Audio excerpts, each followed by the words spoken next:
जय हिंद एवरीवन, स्वागत है एक बार फिर से आप सबका IFA डिफेंस एकेडमी के यूट्यूब चैनल पे।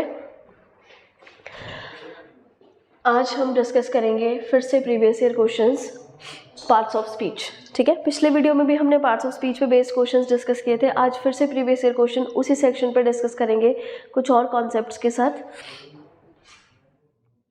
आ जाते हैं क्वेश्चंस पे।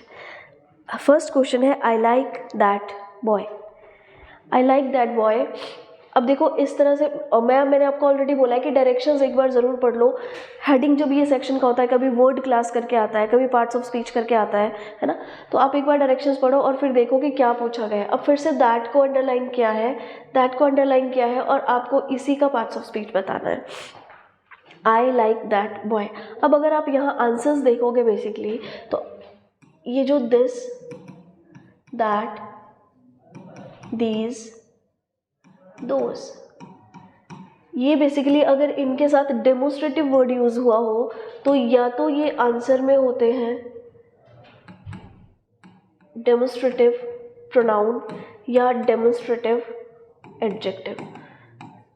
इस क्वेश्चन के ऑप्शंस में थोड़ा प्रॉब्लम थी क्योंकि डेमोस्ट्रेटिव एडजेक्टिव होना चाहिए था आंसर में, प्रोनाउन ये नहीं है। क्योंकि अगर अब देखो डेमोस्ट्रेटिव नाउन तो होता नहीं है, डेमोस्ट्रेटिव नाउन कोई वर्ड नहीं होता है। या तो दिस, दैट, दीज, दोस का आंसर अगर डेमोस्ट्रेटिव वर्ड के साथ लिखा है तो प्रोनाउन होता है या एडजेक्टिव होता है। अब ऑप्शन में ना ही आपको प्रोनाउन दिख रहा था ना ही एडजेक्टिव। आप देखो नाउन तो ये नहीं है ना। अगर आप देखोगे तो ये कंजक्शन भी नहीं है। अब ऑप्शन बचता है आपके पास पार्टिसिपल। तो जब आप यूपीएससी के आंसर की मैं चेक करा तो आंसर पार्टिसिपल था, बट बेसिकली अगर मैं कहूँ तो यहाँ ऑप्शन में होना चाहिए था demonstrative pronoun, demonstrative adjective. Actual में इस क्वेश्चन का आंसर है डेमोस्ट्रेटिव एडजेक्टिव। अब यूपीएससी ने जो पार्टिसिपल आंसर की में दिया था, बेसिकली हम एडजेक्टिव्स का आंसर कभी कभी पार्टिसिपल भी कर सकते हैं। जब किसी एडजेक्टिव का ऑप्शन में एडजेक्टिव ना दिखे आपका ऑप्शन, तो आप पार्टिसिपल आंसर में कर सकते हैं। लेकिन डेमोस्ट्रेटिव एडजेक्टिव को आप पार्टिसिपल नहीं कर सकते थे, बट और कोई ऑप्शन था नहीं, तो बस एडजेक्टिव की जगह पे वहां पार्टिसिपल वर्ड आपने आंसर कर दिया था। अब कौन से ऐसे एडजेक्टिव हैं जिनका आंसर पार्टिसिपल में हो सकता है? जो वर्ब की फॉर्म्स है, बेसिकली वर्ब की थर्ड फॉर्म, वर्ब की फोर्थ फॉर्म। अब ये वर्ब की थर्ड फॉर्म, वर्ब की फोर्थ फॉर्म, ये कौन सी कैटेगरी में आती है? पार्टिसिपल की कैटेगरी में। क्यों? क्योंकि वर्ब की थर्ड और फोर्थ फॉर्म एडजेक्टिव भी फंक्शन करती है, वर्ब की फोर्थ फॉर्म जेरेंड भी फंक्शन करती है, वर्ब की फोर्थ फॉर्म मेन वर्ब भी फंक्शन करती है। वो फंक्शन कोई भी करे पार्टिसिपल की कैटेगरी में आएगा। वर्ब की थर्ड फॉर्म पार्टिसिपल होती है, वर्ब की फोर्थ फॉर्म पार्टिसिपल होती है। तो बेसिकली कुछ एडजेक्टिव्स को आप पार्टिसिपल कह सकते हैं, शायद उसी बेसिस पे ये आंसर पार्टिसिपल लगा हुआ था। अदरवाइज एग्जैक्ट इसका आंसर होना चाहिए था डेमोस्ट्रेटिव एडजेक्टिव, है ना। डेमोस्ट्रेटिव एडजेक्टिव को पहचानते कैसे हैं हम? जब भी किसी वर्ड का आंसर डेमोस्ट्रेटिव एडजेक्टिव होता है तो उसके बाद आपको एक नाउन लिखी हुई मिलती है। जैसे ये है दैट, दैट के बाद बॉय लिखा है, और बॉय क्या है? पार्ट्स ऑफ स्पीच में नाउन। बॉय को आप बॉयज में चेंज कर पा रहे हो, वाला रूल अप्लाई हो रहा है यहाँ पे। तो दैट था demonstrative adjective. Without help there is no happiness. Happiness, fastness, vastness, है ना। इस तरह के वर्ड्स आपके क्या होते हैं? नाउन। ठीक है, एब्स्ट्रैक्ट नाउन होते हैं ये। अगर वैसे आपको सफिक्स से समझ में आ रहा है तो सफिक्स से भी आंसर इसका नाउन है। और अगर आप यहाँ देखोगे तो नो क्या होता है? नो इज एडजेक्टिव, और एडजेक्टिव किसको क्वालिफाई कर रहा है यहाँ पे? नाउन को। तो this one is abstract noun. Fine, adjective ये है नहीं, एडवर्ब भी नहीं है, प्रोनाउन तो कतई नहीं हो सकता, तो answer is noun. Next question, you have no sense. No तो मैंने अभी आपको बताया। देखो यू है सब्जेक्ट, पार्ट्स ऑफ स्पीच में है प्रोनाउन, हैव है सेंटेंस में main verb, no sense, no क्या है इधर? एडजेक्टिव। कैसे समझ में आ रहा है एडजेक्टिव है? किसको क्वालिफाई कर रहा है? नाउन को, है ना। सेंस यहाँ पे नाउन है, पूछा गया है नो क्या है, तो नो इज एडजेक्टिव। अब देखो ऑप्शन में एडजेक्टिव नहीं है। जब हम एडजेक्टिव चैप्टर पढ़ते हैं, है ना, तो वहाँ पे हम पढ़ते हैं कि नो एडजेक्टिव होता है। एडजेक्टिव ऑप्शन में है ही नहीं, फिर आप क्या करोगे? प्रेपोजिशन नहीं है, नाउन नहीं है, एडवर्ब नहीं है, ये क्या है? डिटर्मिनर। अब ये डिटर्मिनर क्या होता है? ये जो एडजेक्टिव चैप्टर है, एडजेक्टिव का सब पार्ट हम बोल सकते हैं डिटर्मिनर, और डिटर्मिनर का सब पार्ट क्या हो सकता है? आर्टिकल। ठीक, आर्टिकल ए, एन और द। डिटर्मिनर में कौन से वर्ड्स आते हैं? This, that, these, those, no, इस तरह के वर्ड्स। ठीक है, तो जब कभी ऑप्शन में आपको देखिए कि एडजेक्टिव नहीं है ऑप्शन में, या फिर किसी ए, एन या द को अंडरलाइन कर दिया और आपको ऑप्शन में आर्टिकल नहीं दिख रहा है, तो answer should be determiner. Determiner option में गिवन होगा तो आप आंसर ये करेंगे। None of these cars is in use. अब ये नन से सेंटेंस स्टार्ट हो रहा है और नन इतना तो क्लियर है कि परफॉर्म क्या कर रहा है? सब्जेक्ट। अब अगर कोई वर्ड सब्जेक्ट परफॉर्म करता है तो आंसर शुड बी आइडेंटिफिकेशन में वो या तो पर्टिकुलर वर्ड नाउन होता है या फिर प्रोनाउन होता है।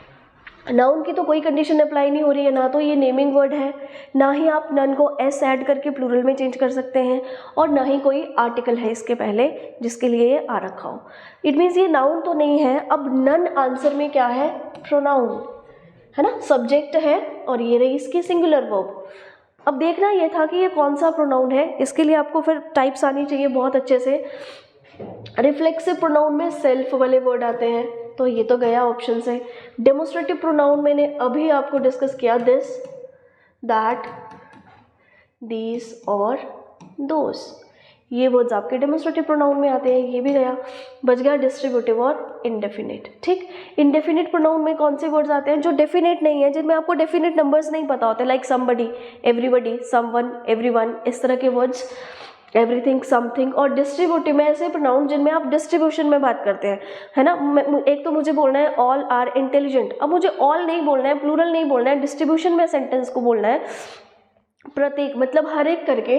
तो डिस्ट्रीब्यूटिव प्रोनाउन में कौन से वर्ड्स आते हैं आपके? ईच, ईदर, है ना। ये आपको याद करने पड़ेंगे, जब प्रोनाउन चैप्टर पढ़ते हैं तो वहाँ टाइप्स में ये पर्टिकुलर वर्ड्स पढ़ाए जाते हैं। ईच, ईदर, नीदर, नन, है ना, इस तरह के वर्ड्स ये आपके डेमोस्ट्रेटिव प्रोनाउन होते हैं। तो नन यहाँ पे प्रोनाउन था और टाइप में distributive pronoun. Next question, we should now begin to work. पहले तो कोशिश करनी है कि ऐसा ही हो जाए, फिर भी आपको कंफ्यूजन है, फिर आप एलिमिनेट करो क्वेश्चंस को, ऑप्शंस को। फाइन, अब देखो first option is conjunction. Conjunction कब यूज़ होता है? कंजक्शन बेसिकली मैंने आपको पिछली वीडियो में भी बहुत अच्छे से डिस्क्राइब किया था कि कंजक्शन कन और जंक्शन, दो वर्ड्स के कॉम्बिनेशन से कंजक्शन फॉर्म हुआ है।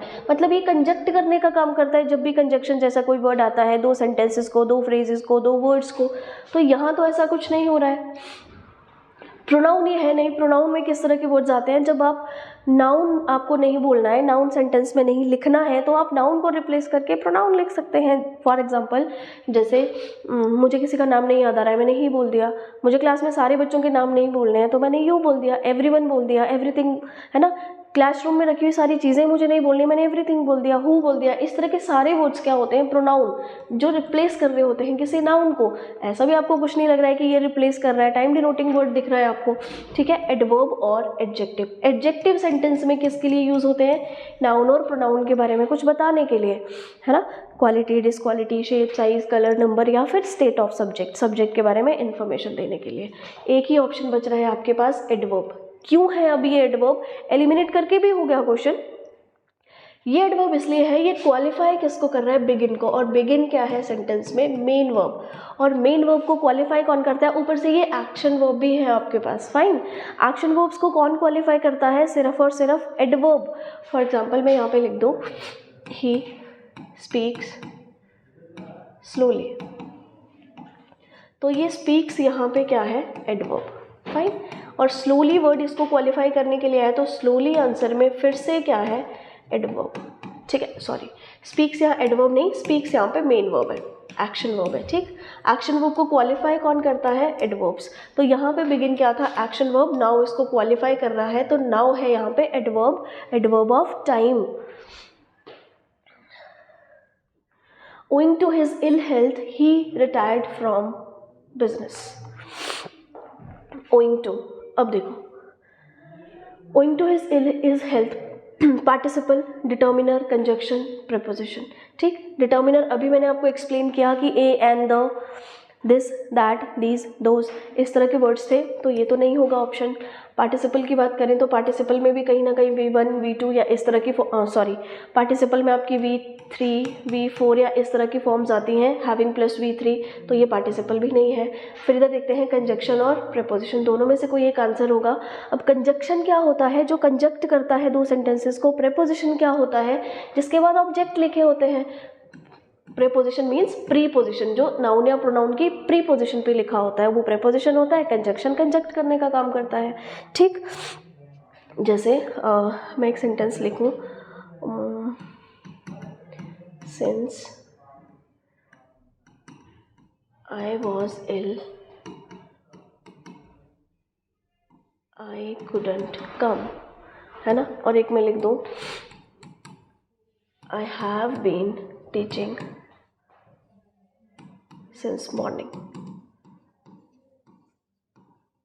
ठीक है, यहाँ पे ये जो सिंस है, सिंस मंडे लिख देती हूँ, I have been teaching since Monday. Morning लिखने से सिंस का पार्ट्स ऑफ स्पीच चेंज हो जाएगा। सिंस यहाँ पे क्या है? प्रीपोजिशन, क्योंकि मंडे क्या लिख रखा है? इसका ऑब्जेक्ट। यहाँ पे सिंस कंजक्शन का काम कर रहा है, ये कंजक्ट कर रहा है दो सेंटेंसेस को। इन दोनों के बीच आपको देखना है कि ओइंग टू जो फंक्शन कर रहा है, क्या ये कंजक्ट कर रहा है किन्हीं दो वर्ड्स को या किन्हीं दो सेंटेंसेस को, या फिर इसके बाद ऑब्जेक्ट लिखा हुआ है। जब कोई वर्ड कंजक्शन होता है ना, तो उसके बाद आपको सब्जेक्टिव केस या सब्जेक्ट देखने को मिलते हैं। जब कोई वर्ड प्रीपोजिशन होता है तो उसके बाद ऑब्जेक्ट देखने को मिलते हैं। अगर ये ओइंग टू कंजक्शन होता तो यहाँ आपको एक कॉम्बिनेशन मिलता, जहाँ पे एक सब्जेक्ट होता और एक उसकी वर्ब होती। जैसे यहाँ पे है ना, नेक्स्ट क्लॉज में ये सब्जेक्ट है और रिटायर इसकी मेन वर्ब है। यहाँ पे आपको ऐसा कुछ नहीं दिख रहा, कोई ऐसा वर्ड नहीं है जो सब्जेक्ट फंक्शन करे। ठीक है, जैसे हिज यहाँ पे पोजेसिव एडजेक्टिव है और हेल्थ यहाँ पे नाउन है। ठीक है, अब ये जो नाउन है ये क्या परफॉर्म कर रहा है? अगर ये नाउन सब्जेक्ट परफॉर्म कर रहा होता तो इसकी वर्ब भी होती साथ में। ये नाउन यहाँ पे क्या परफॉर्म कर रहा है? Health, object. किसका ऑब्जेक्ट है? इसका, ओइंग टू का। इट मीन्स कि ऐसा कोई वर्ड अगर कंफ्यूजन हो जाए कि वो प्रीपोजिशन है या कंजक्शन है, अगर उसके बाद कोई वर्ड ऑब्जेक्ट एक्ट कर रहा है या ऑब्जेक्टिव केस में लिखा हुआ है, तो पर्टिकुलर वर्ड आंसर में होता है प्रीपोजिशन। ठीक, कंजक्शन ये है नहीं। कंजक्शन होता तो इस तरह से या तो ये चीज़ होती या फिर किन्हीं ये दो वर्ड्स को कनेक्ट कर रहा होता। एक कोई वर्ड इधर लिखा होता, एक इधर लिखा होता, है ना। जैसे मैं बोल दूँ Ram and Shyam are friends, तो वहाँ पे एंड क्या है? कंजक्शन या कनेक्टर। किसको कनेक्ट कर रहा है? राम और श्याम को। My sister is just 16 and therefore not eligible to vote. Eliminate करो। जेरेंट जब भी कभी आंसर होता है तो ING के साथ लिखा होता है, जैसे स्विमिंग, है ना, प्लेइंग, ईटिंग, इस तरह के वर्ड्स आंसर में होते हैं जेरेंट, तो सबसे पहले तो यही एलिमिनेट हो जाएगा। अब चेक करेंगे कंजक्शन। कंजक्शन के साथ कंफ्यूजन हो सकती है क्योंकि एक पूरा सेंटेंस यहाँ पे है जस्ट 16, फिर एंड क्या है यहाँ? कंजक्शन। और जब एंड कंजक्शन होता है तो वो एक पूरे के पूरे क्लॉज को, एक क्लॉज उसके इधर भी होता है और इधर भी होता है। और एंड कंजक्शन के केस में आप सब्जेक्ट कॉमन भी ले सकते हैं। लाइक ये सेंटेंस क्या कह रहा है? My sister is just 16 and therefore she is not eligible to vote, या फिर my sister is just 16 and therefore my sister is not eligible to vote.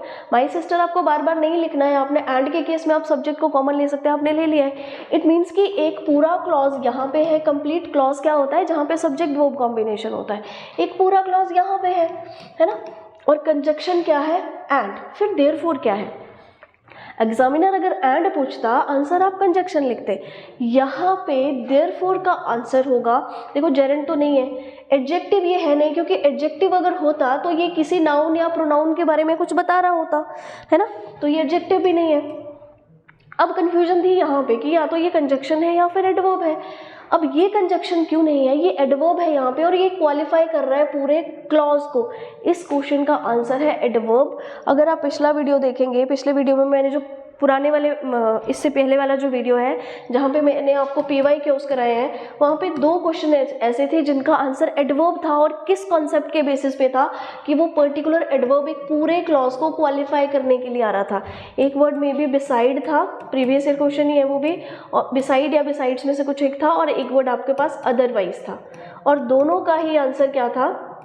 दोनों का ही आंसर एडवर्ब था, क्योंकि उसके बाद आने वाले क्लॉज को वो पूरी तरह से क्वालिफाई कर रहे थे। यहाँ ये देयरफॉर इस पूरे क्लॉज को क्वालिफाई कर रहा है, पूरे सेंटेंस या क्लॉज को क्वालिफाई कर रहा है, दैट्स वाई ये एडवर्ब है आंसर में, क्योंकि ये कंप्लीट सेंटेंस है, बस सब्जेक्ट वहाँ कॉमन लिख दिया है माई सिस्टर, है ना। Therefore she is not eligible, अगर आप ऐसा लिख दोगे, आप यहाँ शी पुट कर दो, है ना, तो शी पुट करने से ये समझ में आ रहा है कि देयरफॉर यहाँ पे एडवर्ब है और क्वालिफाई कर रहा है पूरे सेंटेंस को, that's why answer is adverb. Therefore conjunction भी होता है, लेकिन यहाँ पे एडवर्ब है। They try to find fault with us, to का आंसर क्या होता है, टू या तो आंसर में प्रेपोजिशन होता है या तो टू आंसर में इन्फिनेटिव होगा। कैसे फिक्स करेंगे आप कि टू आंसर में प्रेपोजिशन है? प्रेपोजिशन तो देखो ऑप्शन में है नहीं, आप सीधा ऑप्शन देख, आपको अगर टू को अंडरलाइन किया होगा, आपको ये चेक करना है, अगर तो दोनों है ऑप्शन में, प्रेपोजिशन भी और इन्फिनेटिव भी, तो आपको चेक करना पड़ेगा कि कैसे आंसर मार्क करना है। अब देखो अभी तो आपको प्रेपोजिशन कहीं दिख ही नहीं रहा, तो ये तो क्लियर है कि आंसर इन्फिनेटिव है। जेरेंड वर्ब की फोर्थ फॉर्म होती है। मेन वर्ब ये हो नहीं सकता, क्योंकि मेन वर्ब ट्राइड है यहाँ पे। पार्टिसिपल ये फिर से नहीं है, क्योंकि पार्टिसिपल या तो एडजेक्टिव होता है या मेन वर्ब होता है, ठीक। तो अब देखें कि टू का फिर समझ में कैसे आए कि प्रेपोजिशन आंसर होगा या इन्फिनेटिव। यहाँ प्रेपोजिशन नहीं है, आंसर इन्फिनेटिव है। चेक कैसे करेंगे? जब टू के बाद आपको नाउन या प्रोनाउन देखने को मिलेगा जो क्या परफॉर्म करता है इस टू प्रेपोजिशन के लिए, ऑब्जेक्ट। प्रेपोजिशन जब सेंटेंसेस में आते हैं तो उसके आने वाला नाउन या प्रोनाउन उसके लिए ऑब्जेक्ट परफॉर्म करता है, दैट्स वाई इस वर्ड को हम क्या बोलते हैं, प्रेपोजिशन मतलब प्रीपोजिशन। अगर हम इसको तोड़ें तो ये नाउन और प्रोनाउन की प्रीपोजिशन में होता है, तो प्रेपोजिशन आंसर होता है। और इसी टू के बाद अगर कोई वर्ब लिखी जाए तो ये तो कंफर्म है कि टू के बाद वर्ब की फर्स्ट फॉर्म आती है। अब आप चेक करो टू के बाद क्या लिखा है, find. Find is verbs first form, that's why answer यहाँ पे इन्फिनेटिव है ना।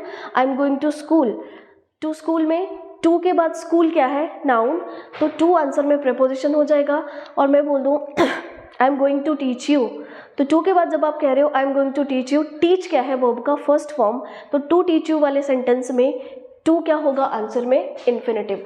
एग्जामिनर या तो ये पूरा अंडरलाइन करके देगा, टू फाइंड टू के बाद फर्स्ट फॉर्म। अकेला टू इन्फिनेटिव नहीं होता है, अकेले टू के साथ जब तक वर्ब की फर्स्ट फॉर्म ना लिखी जाए तब तक आप उसका आंसर इन्फिनेटिव नहीं कर सकते।